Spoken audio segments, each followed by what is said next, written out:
Hello students, आइए इस video में आज हम लोग देखने वाले हैं चैप्टर हाइड्रोस्टैटिक्स के अंतर्गत आज का जो टॉपिक है वह दाब केंद्र है। यानी कि अगर कोई भी समतल द्रव के भीतर हमने पढ़ा क्षैतिज अवस्था में, ऊर्ध्वाधर अवस्था में और नत अवस्था में, उस पर संपूर्ण दाब हमने पिछले वीडियो में फाइंड कर लिया।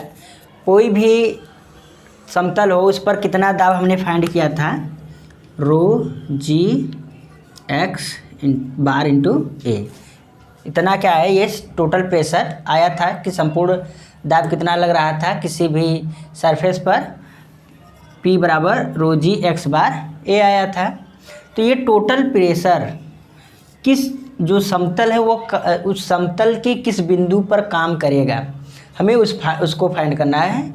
यानी कि दाब केंद्र, यानी कि ये जो दाब है उस समतल के किस बिंदु पर लगेगा, आज हम उसी को फाइंड करेंगे।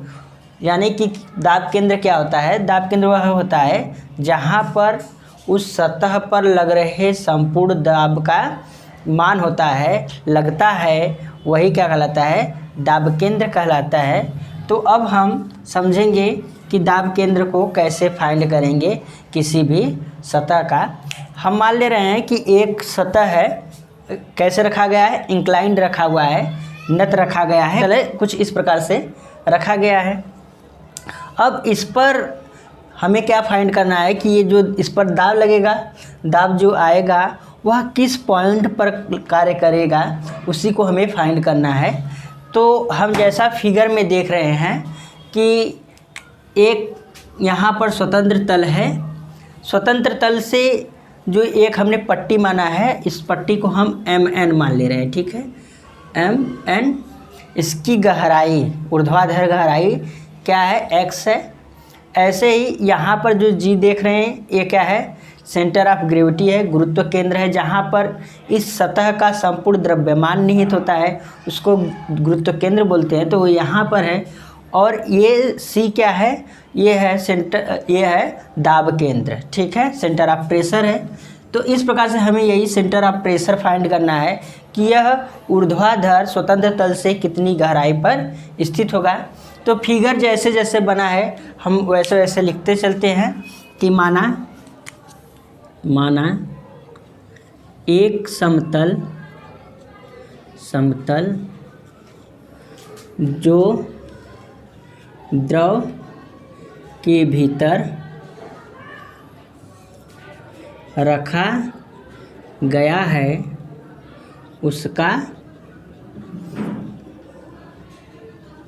क्षेत्रफल हम मान ले रहे हैं, जो ये समतल रखा गया है इसका क्षेत्रफल A है। अब हम क्या कर रहे हैं, स्वतंत्र तल से हम बारी बारी से इनकी गहराइयाँ लिख लेते हैं। तो स्वतंत्र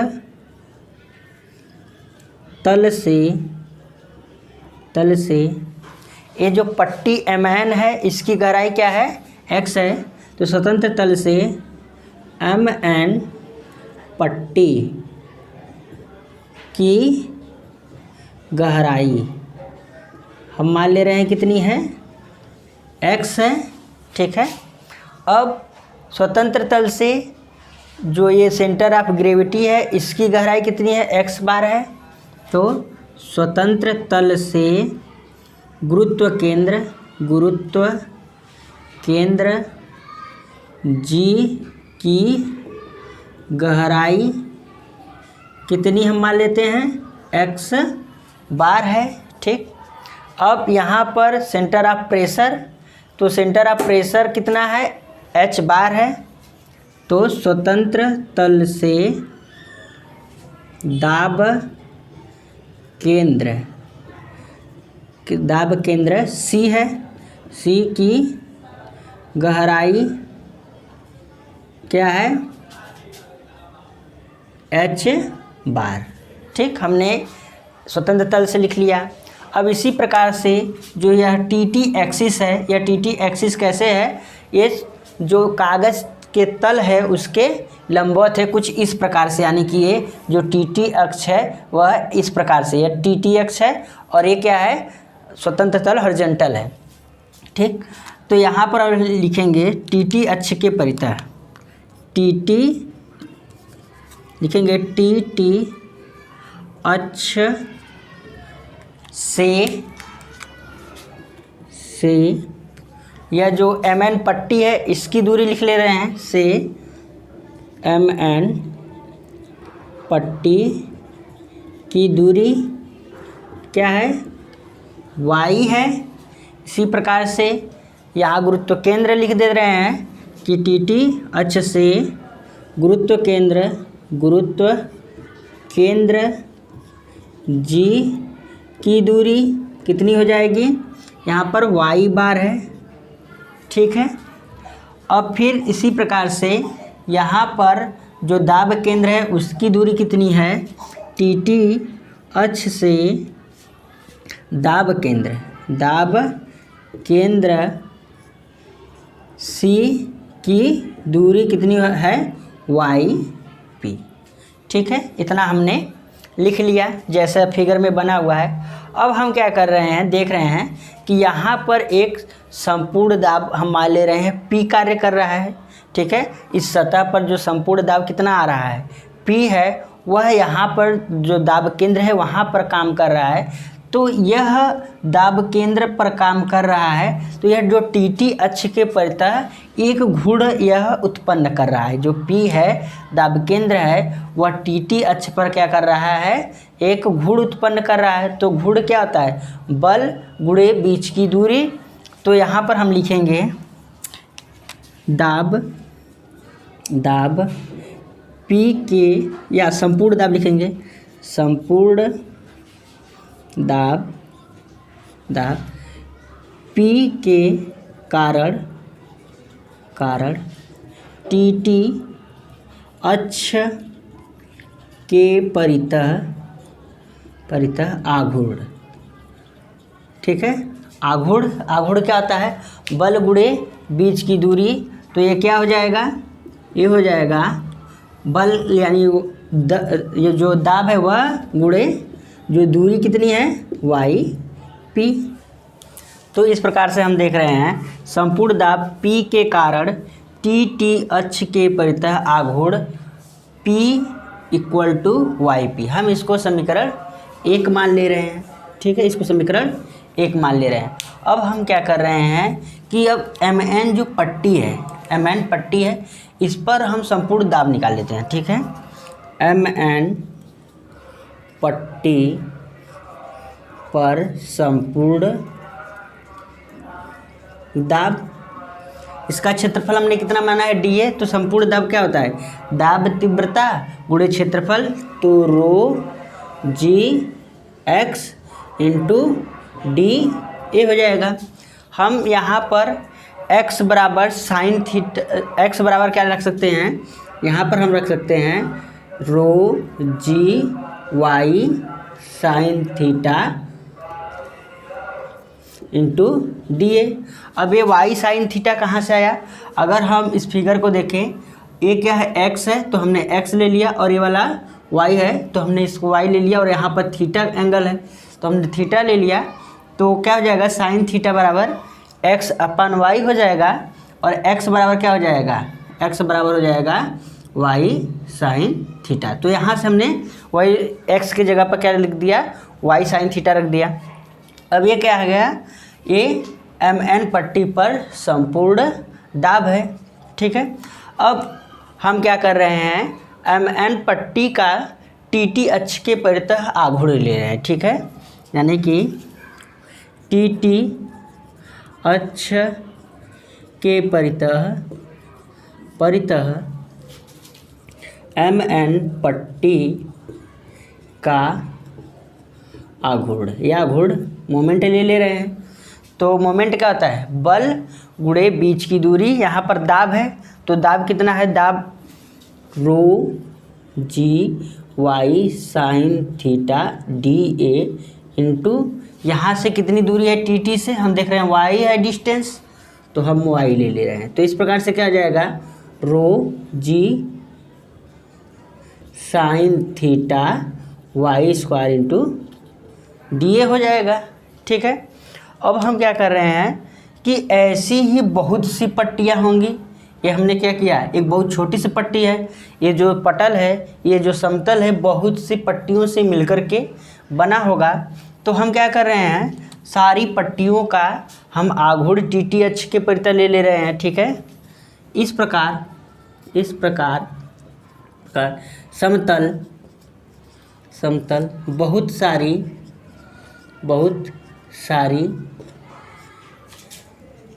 पट्टियों से बना होगा, तब इसका टी अक्ष के परितः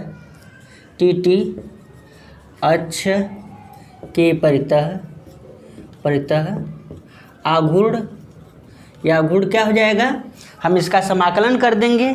ठीक है, तो क्या हो जाएगा, rho ji sine theta Y square into D A. ये क्या हो गया, संपूर्ण सतह का क्या हो गया, टी अक्ष के परितः ऐसी बहुत सी पट्टियाँ होंगी, उनका आघूर्ण हो गया। इसको हम समीकरण 2 मान ले रहे हैं। ठीक है, समीकरण 2। अब यहाँ पर ये समीकरण 1 हो गया और ये समीकरण 2 हम तुलना कर दे रहे हैं। ठीक है, तो समीकरण 1 तथा समीकरण 2 से, ठीक, समीकरण 1 तथा समीकरण 2 से यह भी क्या है, टी अक्ष के परितः आघूर्ण है संपूर्ण यानी कि क्षेत्र का, और ये भी क्या है, टी अक्ष के परितः आघूर्ण है संपूर्ण दाब के कारण। तो दोनों क्या हो गया, इक्वल हो जाएगा। तो क्या हो जाएगा, P गुणे वाई पी, ठीक, equal to rho ji sine theta Y square D. ठीक, तो हम यहाँ से क्या लिख सकते हैं, वाई पी बराबर,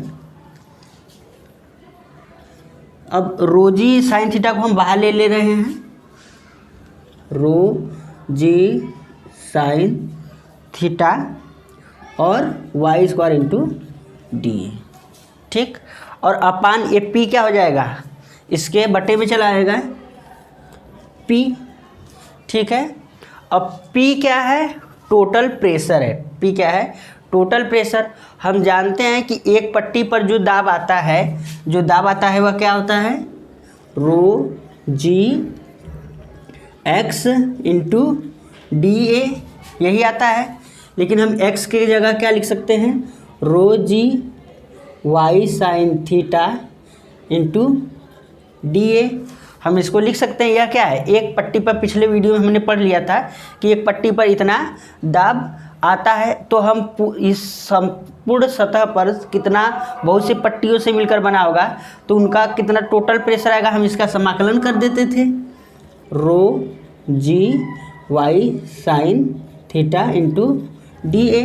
तो यहाँ पर एक किसके बराबर है, ये पी के बराबर है। ठीक है, पी के बराबर है, तो अब इसी का मान हम क्या यहाँ पर रख सकते हैं। ठीक है, तो पी की जगह पर हम यह रख सकते हैं, rho ji sine theta Y square into D A, और यहाँ पर पी की जगह पर हम इसको रख दे रहे हैं, तो ये बाहर हो जाएगा, रो जी साइन थीटा, और यहाँ पर क्या बचेगा, यहाँ पर वाई इंटू डी ए।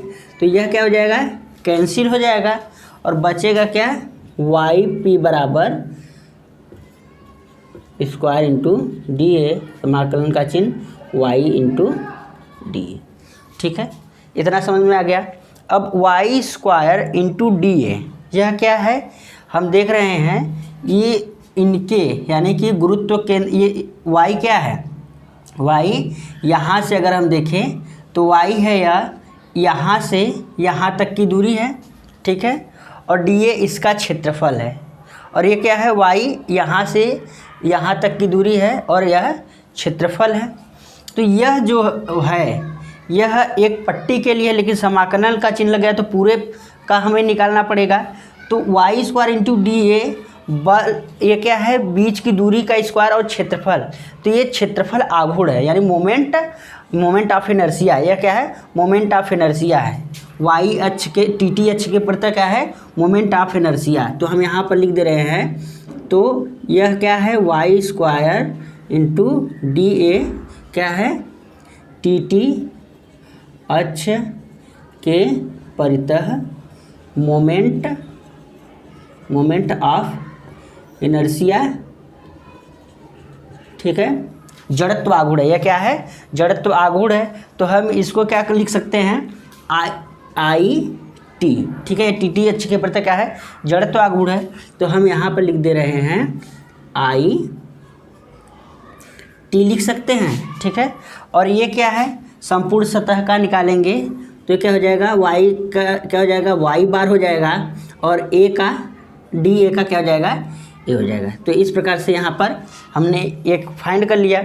अब यहाँ पर हम देखेंगे जो ये आई टी है, ठीक है, ये आई टी क्या है, आई टी टी अक्ष के परितः जड़त्व आघूर्ण है। हम एक समांतर अक्ष का प्रमेय पढ़े हैं, हम अब क्या कर रहे हैं, इसको मिटा दे रहे हैं, ठीक है। तो इस प्रकार से हम क्या देख रहे हैं कि वाई पी बराबर आई टी अपान वाई बार ए, ठीक है। अब हम क्या कर रहे हैं, समांतर अक्ष के प्रमेय से, समांतर अक्ष के प्रमेय से, समांतर अक्ष का प्रमेय क्या होता है, I T equal to I G plus A Y bar square. हम समझ लेते हैं समांतर अक्ष का प्रमेय क्या होता है, किसी पिंड का किसी अक्ष के परितः जड़त्व आघूर्ण उस पिंड के द्रव्यमान केंद्र से होकर जाने वाले अक्ष का परितः जड़त्व आघूर्ण तथा उसके क्षेत्रफल तथा दोनों अक्षों के बीच के जो दूरी है उसके वर्ग के गुणनफल के योग के बराबर होता है। तो इस प्रकार से हम क्या कह रहे हैं कि ये हमें फाइंड हो गया। तो हम अब आई टी जो है इसका मान हम यहाँ पर रख सकते हैं, ठीक है। हम इसको अगर समीकरण 3 मान ले रहे हैं तो आई टी का मान समीकरण 3 में रखने पर, तो वाई पी बराबर क्या हो जाएगा, यहाँ पर आई G plus A Y bar square upon y बार ए हो जाएगा, ठीक है। अब हम क्या कर रहे हैं, इसको अलग अलग कर दे रहे हैं, आई जी Y bar into A plus A Y bar square upon A Y बार। तो ए से ए कैंसिल, एक वाई से एक वाई कैंसिल हो जाएगा, ठीक है। अब क्या हो जाएगा, अब इसको देखिएगा हम क्या कर रहे हैं, वाई पी लिखा हुआ है, ठीक है, ये वाई पी है। तो यहाँ पर इस चित्र में क्या है, वाई पी यहाँ पर है, ठीक है, ये ऐसे वाई पी है और ये क्या है, एच बार है, ठीक, एच बार है, और यहाँ पर क्या है, थीटा है। तो साइन थीटा बराबर क्या हो जाएगा, साइन थीटा बराबर लंब एच बार अपान वाई पी हो जाएगा, ठीक। तो वाई पी बराबर क्या हो जाएगा, एच बार अपान साइन थीटा। तो यहाँ से हम वाई पी की जगह पर एच बार साइन थीटा लिख सकते हैं। तो एच बार साइन थीटा अब इक्वल टू क्या बचेगा, यहाँ पर आई जी अपान वाई बार ए हो जाएगा, ठीक, प्लस वाई बार। अब यहाँ पर हम वाई बार का मान रखेंगे, किसका मान रखेंगे, वाई बार का। तो इसका मान कैसे निकालेंगे कि वाई बार का मान कितना आएगा। तो हम देख रहे हैं वाई बार ये है, तो वाई बार, और एक्स बार क्या है, यह है वहाँ पर, तो एक्स बार। इसमें भी ऐसे निकालेंगे हम, तो साइन थीटा बराबर क्या हो जाएगा, एक्स बार अपान वाई बार। तो वाई बराबर क्या हो जाएगा, एक्स बार अपान साइन थीटा हो जाएगा। तो अब वाई बार का मान रख दे रहे हैं हम यहाँ पर, तो एच बार अपान साइन थीटा, ठीक है, एच बार अपान साइन थीटा। अब यहाँ पर आई जी वाई बार की जगह एक्स बार साइन थीटा, तो साइन थीटा ऊपर चला जाएगा, ठीक, तो साइन थीटा इंटू ए हो जाएगा। फिर वाई बार का मान रखेंगे हम यहाँ पर, तो एक्स बार अपान साइन थीटा। अब हम इसको उधर भेजेंगे तो क्या हो जाएगा, एच बार बराबर I ji into sine theta x bar into A plus X bar sine theta. और यहाँ पर हम इसको इधर भेज दिए तो ये क्या हो जाएगा, मल्टीप्लिकेशन में हो जाएगा। अब हम जब ब्रैकेट को ओपन करेंगे तो क्या होगा, तो होगा एच बार बराबर I G sine theta into sine theta हो जाएगा अपन ए एक्स बार प्लस, अब यहाँ पर एक्स बार अपन साइन थीटा, एक्स बार अपन साइन थीटा मल्टीप्लिकेशन हो जाएगा इंटू साइन थीटा। तो यहाँ पर हम देख रहे हैं साइन थीटा से साइन थीटा कैंसिल हो जाएगा और यहाँ पर क्या आ जाएगा, एच बार बराबर I G sign square theta upon A X bar plus X बार। तो इस प्रकार से ये हमारा फार्मूला आ गया कि अगर कोई भी समतल सतह है उस पर दाब केंद्र लग रहा है तो टोटल दाब केंद्र कहाँ पर आएगा, वह पॉइंट एच बार बराबर क्या जाएगा, आई G sign square theta upon ए एक्स स्क्वायर प्लस एक्स बार। तो यहाँ से हम देख रहे हैं एक्स बार का फार्मूला के लिए क्या क्या हमें चाहिए, पहला उस जो समतल है उसके द्रव्यमान केंद्र से होकर जाने वाला जलत्व आघूर्ण, ठीक है, फिर साइन स्क्वायर यानी और उसका क्षेत्रफल, और एक्स बार क्या है, उसके ऊर्ध्वाधर ऊंचाई से जो ये गुरुत्व केंद्र की गहराई मालूम हो तो हम क्या कर सकते हैं, उस सतह का दाब केंद्र फाइंड कर सकते हैं। तो इस प्रकार से एक फार्मूला मिल गया है दाब केंद्र की गहराई फाइंड करने के लिए। एच बार बराबर I G A X bar sine square theta plus X बार।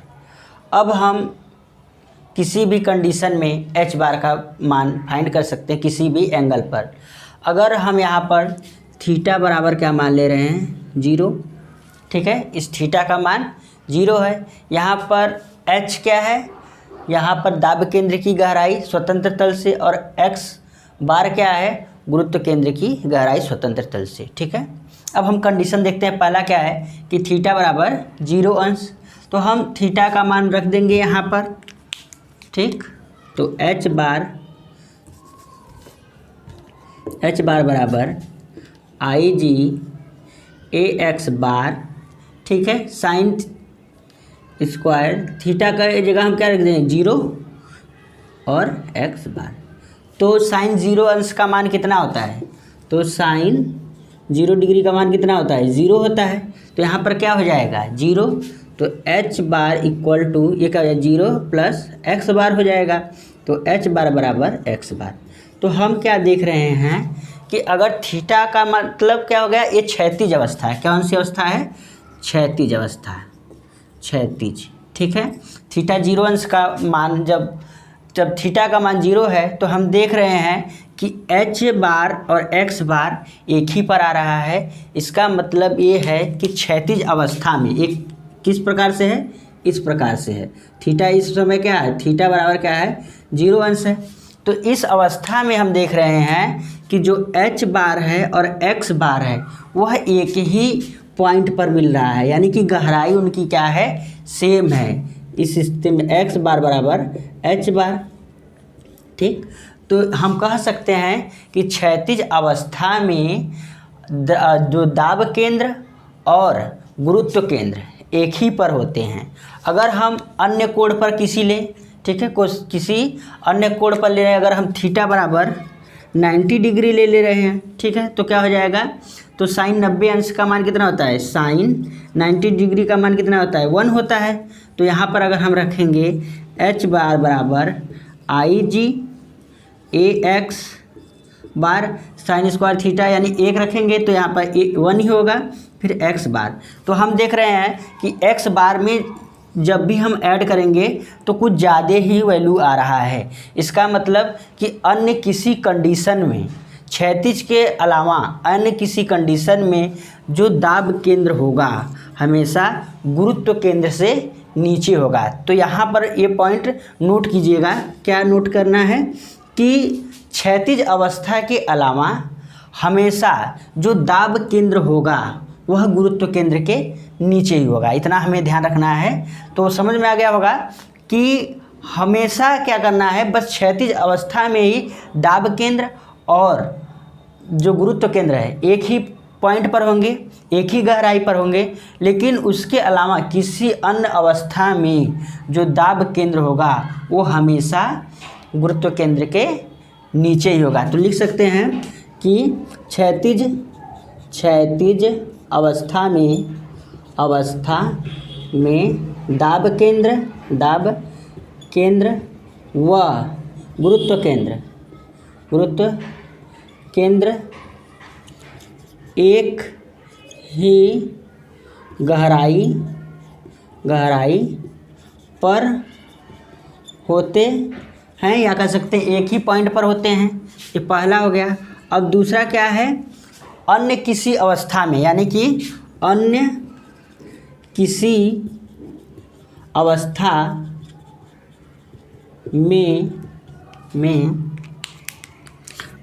अवस्था में दाब केंद्र हमेशा गुरुत्व केंद्र के नीचे ही होगा। अब आइए कुछ आकृतियों को हम लोग देख लेते हैं कि उनका जड़त्व आघूर्ण कितना होता है। जैसे आयत है, आयत का जड़त्व आघूर्ण क्या होता है, b यानी कि ये जो चौड़ाई है और h क्या है, इसकी लंबाई है, तो BH3/12। और अगर हम वृत्ताकार की बात करें कि वृत्ताकार का जड़त्व आघूर्ण कितना होता है, ठीक है, तो πd/4/64, यानी ये d क्या है, इसका डायामीटर है। अगर हम बात करें ट्रायंगुलर शेप का जड़त्व आघूर्ण क्या होता है, तो अगर यह क्या हो, b हो, ठीक है, और h यहाँ पर ये वाला क्या हो, d हो, तब इसका मोमेंट ऑफ इनर्शिया कितना आएगा, BDQ/36। तो इस प्रकार से जो हमें मेन पढ़ना है इन्हीं शेप का आपका एग्ज़ाम में देगा। अगर कोई भी आपको डाउट हो तो इस वाले जो एक डेरिवेशन को आप 1-2 बार देखेंगे तो आपको आ जाएगा। फिर भी अगर कोई दिक्कत होता है तो आप कमेंट कीजिए। अगर अभी तक चैनल को सब्सक्राइब नहीं किया है तो सब्सक्राइब कीजिए और अपने दोस्तों के साथ अधिक से अधिक शेयर करें ताकि उन लोगों तक भी यह पहुंच जा सके। फिर हम अगले वीडियो में मिलेंगे, तब तक के लिए धन्यवाद।